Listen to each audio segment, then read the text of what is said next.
city and into territory on west, there's just one way to handle the killers and the spoilers, and that's with a U.S. Marshal and the smell of Gunsmoke.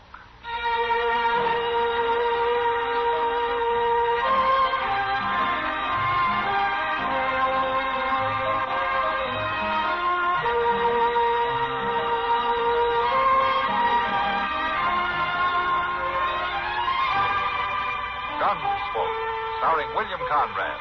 The story of the violence that moved west with young America. And the story of a man who moved with it. I'm that man. Matt Dillon, United States Marshal. The first man they look for and the last they want to meet. It's a chancy job, and it makes a man watchful. And a little lonely.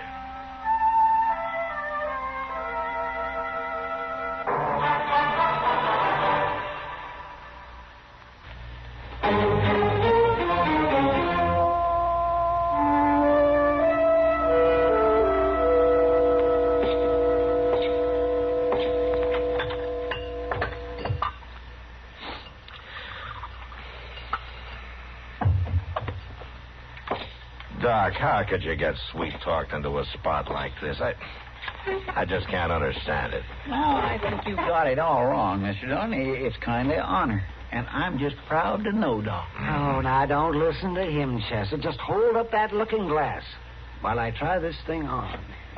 How's this? Yeah, just a little bit to the left. Now, hold it right there. You're not going to wear that. My goodness. Now, what's the matter with you? You two are pretty smug, aren't you? Well, now, Doc, Anyone with an ounce of brains knows that an umpire wears a stovepipe hat. Well, yes, but that's Arthur Meeker's undertaking hat. And it happens to be the only one in town. Looks like to me that Meeker's trying to promote a funeral.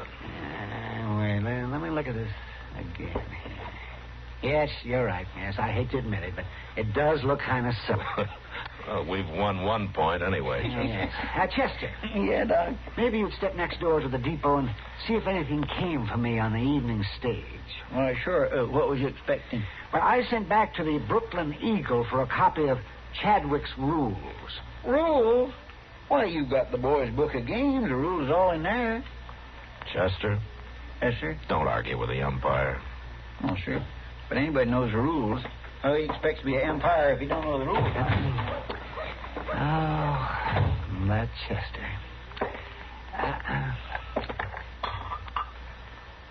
Matt, what in the world have you got such a long face for? You're not really expecting trouble. Yes, I am, Doc. But why? I just can't seem to get it through your head that baseball isn't the same game you keep talking about. It's changed. Well, the rules maybe have changed, but it's still a gentleman's game. Why, back east, the Saturdays I spent watching the Knickerbockers and the Mutuals. But those were businessmen, Doc, playing for a keg of beer and a little exercise. These are professionals. I know that, but what about it? Look, even if you can keep the gamblers and the hoodlums and the drunks away, the fanatics, the fans, as they call them, are always stirring up some kind of a ruckus. And if none of them cause trouble, the chances are the teams themselves will start a free-for-all. Well, I'll admit we do have a few hotheads in town who might carry their loyalty a little too far, but I don't think... Oh, hello, Mr. Meston. Hello, Marshal. Hey, Doc, why aren't you over there? Over where? At the Long Branch. Now, Lindstrom, why should I be at the Long Branch? The whole Eastern team is there, and we got to have our meeting with them. Well, that meeting's supposed to be at the Dodge House at 9:30, isn't it? And if you wait that long, you're going to have to stack them like cardwood and haul them there in the buckboard. Well, he was there all right. Hello, Mr. Lindstrom. Hello, Chester. And Chester, did you get it? Agent says it's been there for 2 days, and what you want... Never mind that. Just give it to me, please. Well, I was just telling you what the agent said. Lindstrom, you meet me at the Dodge House in 20 minutes. Where you going, Doc? Where do you think I'm going? Oh, it's starting already. And I'm coming with you. Well, that meeting ain't supposed to be... Come on, Chester. We're going to the Long Branch. Yes, sir, but I thought that... Just come along. We're going to give Doc his first look at the Eastern All-Star Professional Baseball Club.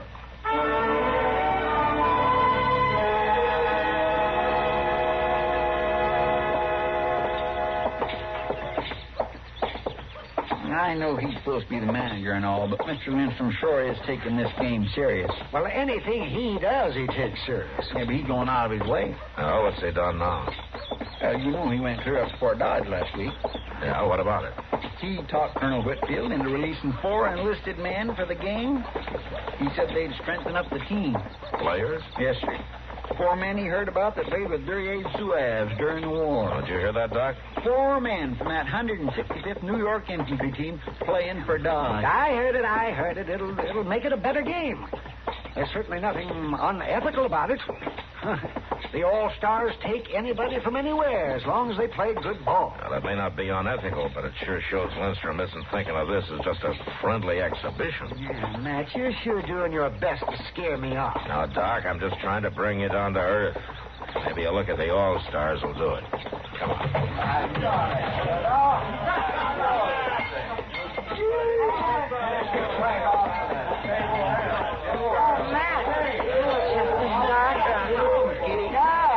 Matt, if you hadn't walked in that door when you did, I was just going to send for you. You mean the Eastern All-Stars? You can call them that if you want. I've already thought of 100 better names for them. Yeah, they're pretty loud, Kitty, but they're not armed, and they're not fighting. Oh, I know. Like their manager says, they're just playful. Well, if it gets any worse, I'll stop him. But I brought Doc over to take a close look at the gentleman athletes he's going to be umpiring tomorrow. How about finding us a table, huh? Oh, sure.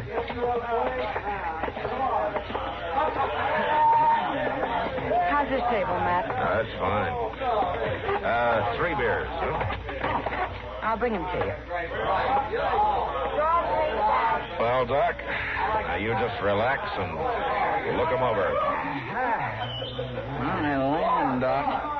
Them fellows sure do look rough and ready. I see how they look, Chester. You know, it's not too late to back out, Doc. I am not going to back out. Here you are.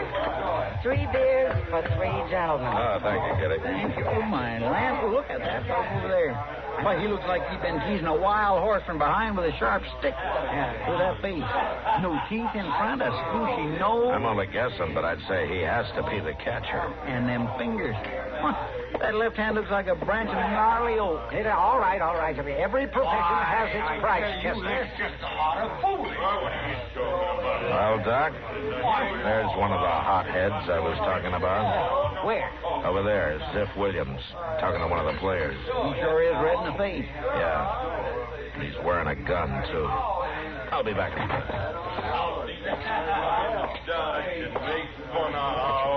Now, look here, I wasn't making fun of your boys. I wonder if you dance as good as you talk. Well, you take off your gun and we'll see who does the dancing. Why, All right, that's enough, Ziff.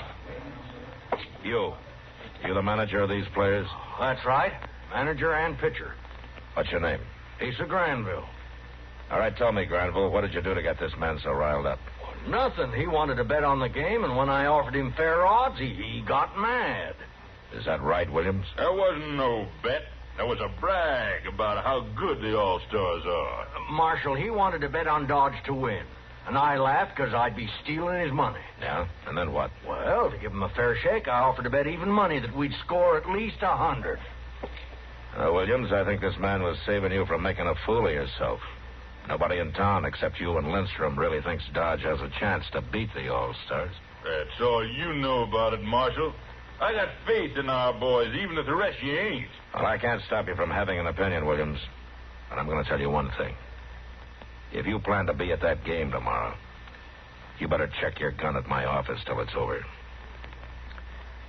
Now, you better get on home. Marshal, Well, thank you, Marshal. I've done a lot of arguing in my time, but I'll never against a gun. Well, I've done you a favor. Now I want you to do me one. What is it, Marshal? You seem to be the only sober one of your crowd, so see how fast and how quiet you can get your boys out of here and over to their rooms at the Dodge House. I guess they were getting a little loud, weren't they? Yeah. They should be getting to bed anyway. And when you get them put away, just remember that you still got a meeting in the lobby at the hotel. I'll be there as soon as I can. Okay. All right, boys, come on.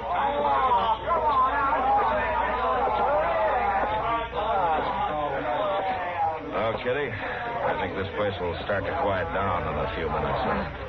Thanks, Matt. Chester, Yes, sir? you stay in case Kitty needs you. I'm going to escort Doc here over to the Dodge House. Oh, well, thank you. Well, come on, umpire.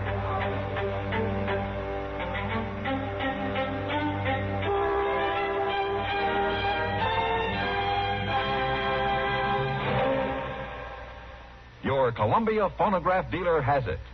The new Sound of Pleasure, Stereo 1 by Columbia. #1 in the wonderful world of sound. Just wait until you hear the beautiful sound of true three-dimension stereophonic high fidelity. It's a thrilling experience that makes all your records, stereo or regular, sound better. There's a complete selection of Columbia Stereo 1 phonographs, ranging from smart new portables to handsome single and twin-unit consoles, crafted like fine furniture. And there's a Columbia Stereo 1 phonograph for every room, for every budget, and for every listening need. No matter what you want in stereo, Columbia has it. And your Columbia phonograph dealer is headquarters for Columbia phonographs. Portables are priced as low as $24.95, and elegant console models start at the amazingly low price of $129.95. See them all. Hear them at your Columbia phonograph dealer.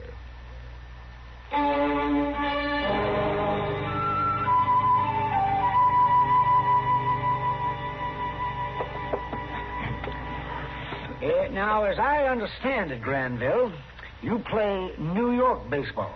Well, we can play the Massachusetts game, but it just don't have the same pep. And we play strictly a fly game. You mean the batter ain't out if the ball is caught on the mound? That's right. Oh, my, we've been playing that way for years now. You must really think we're backwoods out here in Dodge. I don't think he intended any offense, Lindstrom. Well, maybe not. Now, Doc, what about that licorice ball? Well, what about it? Well, it's Lem's best pitch. Do you Eastern fellas use it? No, not anymore. Well, how come? Well, it ain't really a rule, but generally before a game we agree that neither pitcher can chew licorice. Well, I think that's unfair. Oh, if you want to use a licorice ball, go ahead. Won't bother us none. Just messy, that's all. What's messy about a little licorice on a ball? Winston, if you'll hold your mouth for just a minute, there are some other things that should be settled first, and we'll get to them. But first of all, the game will be 9 hands. Innings. Huh? They call them innings now. Oh, all right. 9 innings. 3 outs to a side per inning. Now, at the end of that time, the team with the most aces A wins. team with the most runs. All right. Come on, get on with it. Yes. Now, at Chadwick's newest rule book of baseball. I have it right here, and we shall read it. The batsman calls the pitch. That's what it says. He can call for a high ball, a low ball, or a middle ball. If the umpire decides the pitch was in the area called for, he shall rule it as a strike, even though the batsman does not swing. 3 strikes are out. Are there any questions? Well, not on that, but what about that walk thing? Oh, the walk. Well, I'd like to explain that, Doc, if you don't mind. Go ahead, yes. Well, you see, we found the game was dragging, so the association passed a rule that if the umpire calls 9 unfair balls against a pitcher, the batsman can walk to first base, and the next batter comes up. Oh, my, that sounds awful tough on the pitcher. Oh, they're even talking about cutting it down to 8 balls next year. Excuse me just a minute, Jim. Well, Chester, don't just stand there in the door wiggling your fingers. If you want to see Matt, come on in. Well, I'm sorry, Doc. I'll come out there, Chester. You go right ahead. Yeah, all right. Thank you, Matt. Yes, sir. Now, let me see. We will continue reading here. The pitcher shall release the ball no closer than 45 feet from home plate. His feet shall be together at the time of the pitch.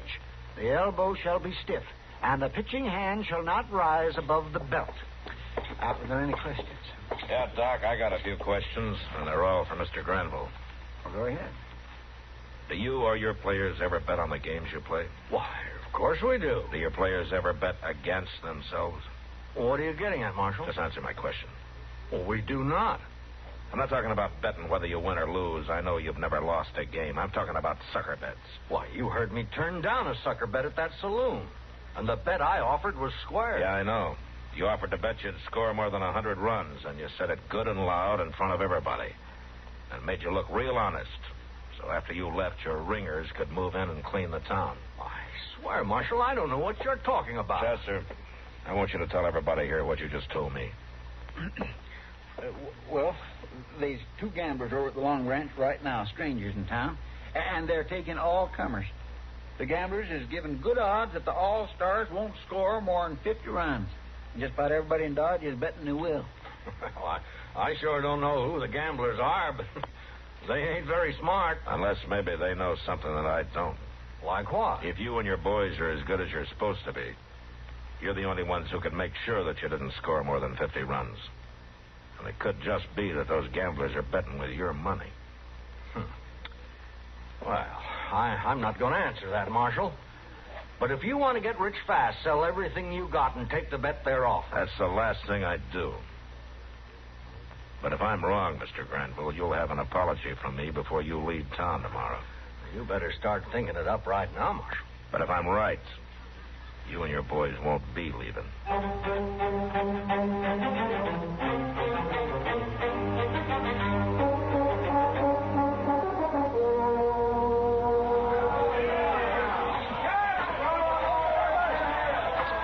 Well, Chester? By Jing, Mr. Dillon, I'm glad you're here. How's the game going?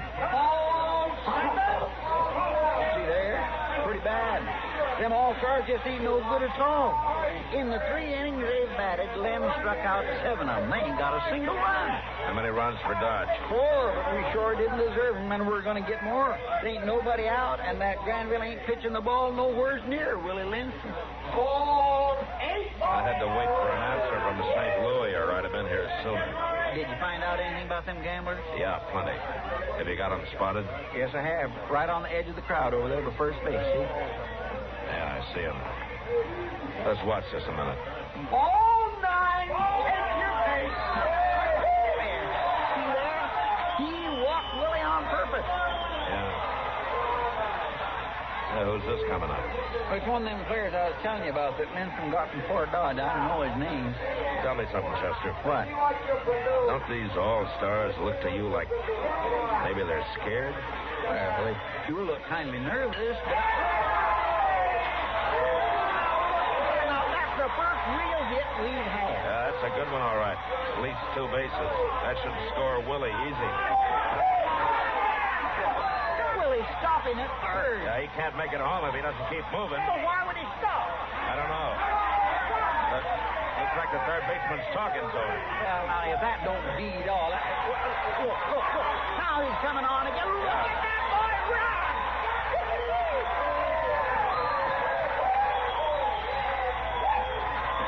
I want to talk to Willie. Come on.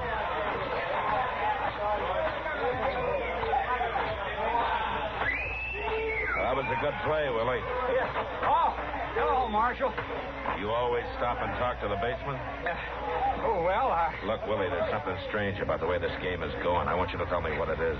I don't know what you mean. I think you do. Now, you tell me. All right. I promised I wouldn't, but, well, them All-Star boys is really scared. Afraid they'll get shot. What? That's what the third baseman was telling me. There's 2 rifles pointed right at him from the loft of Wolford's feed store, right through that open window. Oh, yeah. Now it kind of figures. They have a clean shot at every All-Star player on the field. And any man that plays too good is as good as dead. Okay, Willie, thanks. What are you going to do, Mr. Dillon? Go after the 2 men in the loft? Mr. Dillon, you can't go up them outside stairs. You'd be walking right into rifle fire. Now, there's a ladder to the loft inside the store, Chester. I think I can surprise them. Oh, and in the meantime, you keep an eye on those 2 gamblers. And, Willie... Yeah, Marshal? You get back to the other players like nothing happened, huh?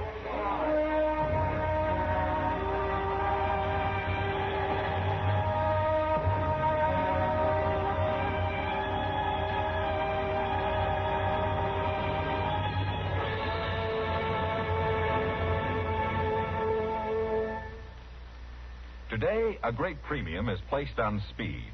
Speed of transportation, communication, of automation. In keeping with today's accelerated pace, it's understandable that millions of Americans prefer to hear the events of the day via radio, the swiftest, most concise news medium of all. CBS News maintains its top reputation in the field of news reporting and commentary. Skilled newsmen in our central bureaus of CBS News constantly monitor their many sources of news in this country and abroad, so each broadcast will be accurate and up to the minute. In addition to the many news broadcasts heard each day on CBS Radio, weeknights, veteran CBS newsman Lowell Thomas continues to bring you the colorful brand of news commentary that's long kept him one of America's most familiar, most popular voices on the air. Make it a habit to hear Lowell Thomas and the many more broadcasts of CBS News right here on CBS Radio.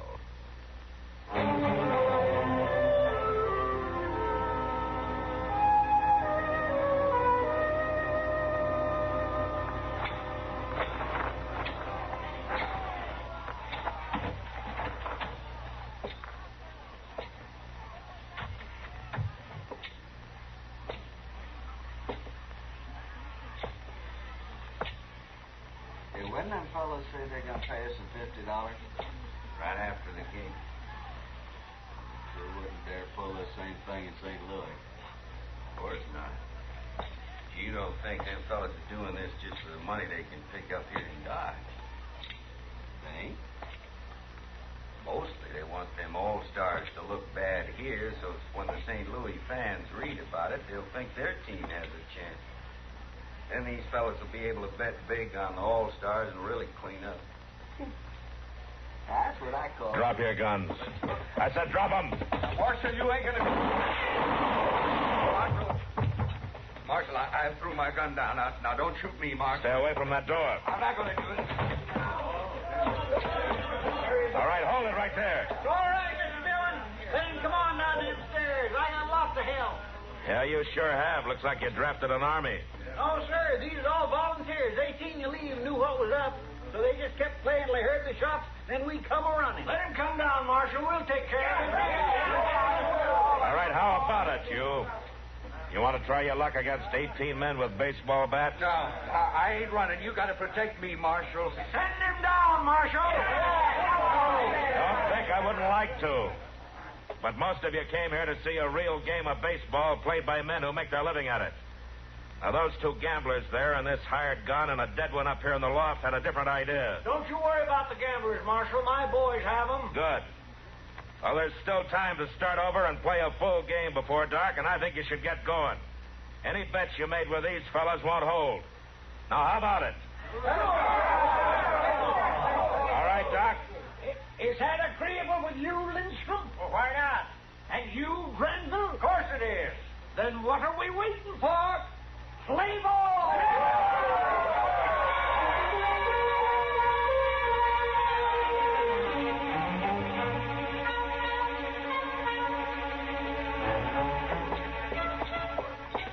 I sure am anxious to find out how poor old Doc's feeling this morning. Yeah, so am I. He looked pretty worn out by the time it was over. 116 to 12. I was all wore out just watching them all-stars keep running around the bases. Maybe he's not up yet. Now, please don't tease him, Mr. Dillon. I'm not going to tease him, Chester. Hey, Doc. Doc?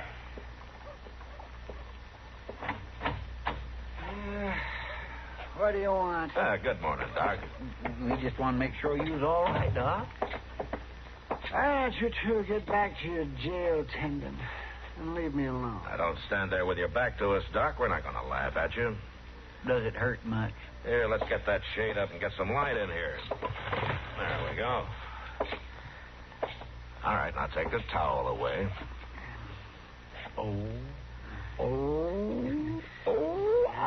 Ain't that a beauty? My, I never seen so many colors. What, in these green and blue and purple and brown? Can you see out of it at all? Not yet. Well, I had no idea them foul balls was that deadly. How's the one on your head? Here, let me see. That's right here. Oh, I'm sorry. I just barely touched it. At least the skin ain't broke now. Yeah, it's quite a knob, though, Doc.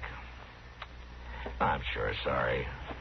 Why should you be sorry? Well, I shouldn't have laughed about that stovepipe hat. If you'd been wearing it, you'd have one less bruise. Is there anything at all we can do?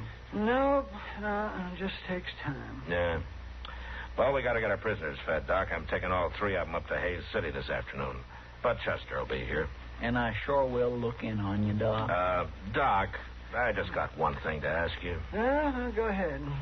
Now that you're the proud possessor of Chadwick's newest rule book of baseball, can Chester and I have your boys' book of games? Why, yes, if you really want. Oh, get out of here.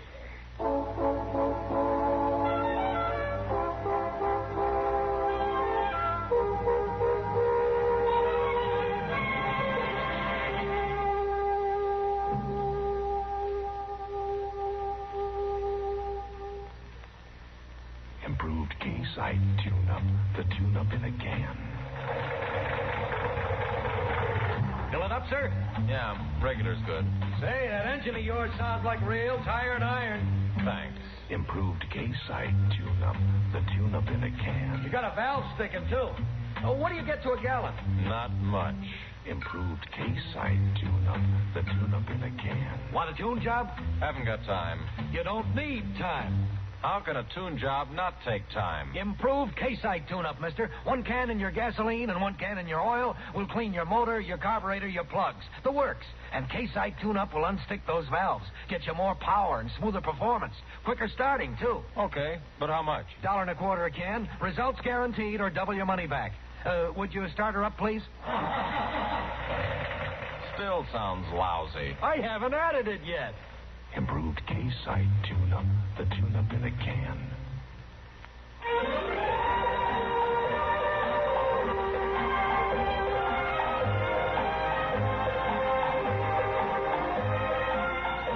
Gunsmoke. Produced and directed in Hollywood by Norman MacDonnell. Stars William Conrad as Matt Dillon, U.S. Marshal. The story was specially written for Gunsmoke by Vic Perrin, with editorial supervision by John Meston.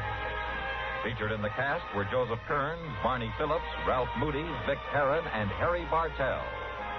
Parley Baer is Chester, Howard McNear is Doc, and Georgia Ellis is Kitty.